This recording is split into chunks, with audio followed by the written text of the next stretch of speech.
അസ്സലാമു അലൈക്കും വറഹ്മത്തുള്ളാഹി വബറകാതുഹു. ഹാരിസ് പുറപ്പെട്ടിരിക്കുന്നു, മടങ്ങി വരട്ടെ. അതിനെത്ര നാൾ കാത്തിരിക്കണം? പോയി വരാൻ ദിവസങ്ങൾ പിടിക്കും.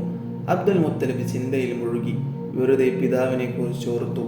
മക്കയുടെ പ്രിയങ്കരനായ നേതാവായിരുന്നു ഹാഷിം. ആളുകൾ പിതാവിനെ കുറിച്ച് ഇന്നും അഭിമാനപൂർവ്വം സംസാരിക്കുന്നു. തനിക്കു പിതാവിനെ കണ്ട ഓർമ്മയില്ല.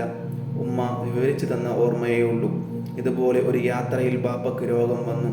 മരുഭൂമിയിൽ മരണം തേടിയെത്തുന്നു. ഉമ്മ കാത്തിരുന്നു. കരഞ്ഞു കരഞ്ഞു കണ്ണീര് വറ്റി.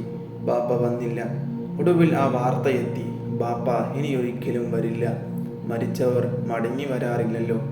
ഉമ്മയെപ്പോലെ ഇവിടെ ഇതാ ഒരു പെൺകുട്ടി കാത്തിരിക്കുന്നു. കരഞ്ഞു കരഞ്ഞു കാത്തിരിക്കുന്നു.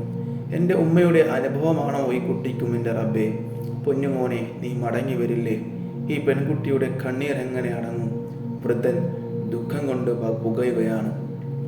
എന്തു വാർത്തയുമായിട്ടായിരിക്കും തൻ്റെ മകൻ മടങ്ങിയെത്തുക? നരച്ച താടിയിൽ കണ്ണീരിൻ്റെ നനവുണങ്ങിയില്ല. ദിവസങ്ങൾ കടന്നുപോയി. ഹാരിസ് യസ്രിബിലെത്തി. ബനു നജ്ജാർ കുടുംബത്തിൻ്റെ താമസ സ്ഥലത്തെത്തി.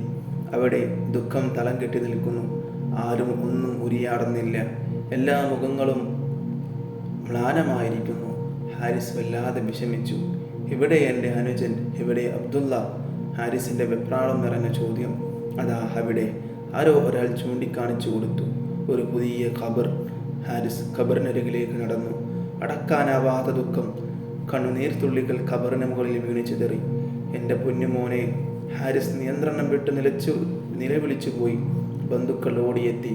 ഹാരിസിനെ അകത്തേക്ക് കൊണ്ടുപോയി ആശ്വസിപ്പിച്ചു. കഴിയുന്നതൊക്കെ ഞങ്ങൾ ചെയ്തു. മരുന്നുകൾ നൽകി, നന്നായി പരിചരിച്ചു. ഒരു ഫലവും ഉണ്ടായില്ല. ബന്ധുക്കൾ സംഭവങ്ങൾ വിവരിച്ചു. ഷൈബ ഇതെങ്ങനെ സഹിക്കും? അവർക്കെന്നും അബ്ദുൽ മുത്തലിബ് ഷൈബയാണ്. വൃദ്ധന്മാർ അബ്ദുല്ലയുടെ ഖബർ കണ്ട് നെടുവീർപ്പിട്ടു. കൊണ്ടുപറഞ്ഞു, സൽമയുടെ പേരക്കുട്ടി. ഹാരിസ് ശക്തി വീണ്ടെടുത്തു. പതറിപ്പോകരുത്, ഇനിയും ഒരു യാത്രയുണ്ട്. ക്ഷീണം ഒന്നടങ്ങിയാൽ മടക്കയാത്ര, മക്കയിലേക്കുള്ള മടക്കയാത്ര. ബാപ്പ കാത്തിരിക്കുകയാണ്. ആമിനയും ഞാൻ വൈകുന്നില്ല. ഹാരിസ് ബന്ധുക്കളോട് യാത്ര ചോദിച്ചു. അവസാനമായി ഖബറിനരികിൽ വന്നു നിന്നു. കൊച്ചനുജ, ഞാൻ പോവുകയാണ്. നമ്മുടെ വൃദ്ധപിതാവ് ഉത്കണ്ഠയോടെ കാത്തിരിക്കുന്നു. പിന്നെ നിന്റെ പ്രിയപ്പെട്ട ആമിനയും. ഞാൻ അവരോട് എന്ത് പറയും? ഹാരിസ് മക്കയിലേക്ക് മടങ്ങി. യസ്രിബുകാർ ആ പോക്ക് നോക്കി നിന്നു. എങ്ങനെയാണ് ബാപ്പയെ നേരിടുക? ആമിന എന്ന പെൺകുട്ടിയോട് എങ്ങനെയാണ് ഇക്കാര്യം പറയുക? വീണ്ടും പതറിപ്പോകുന്നു. ഒട്ടകം മുമ്പോട്ട് നീങ്ങി.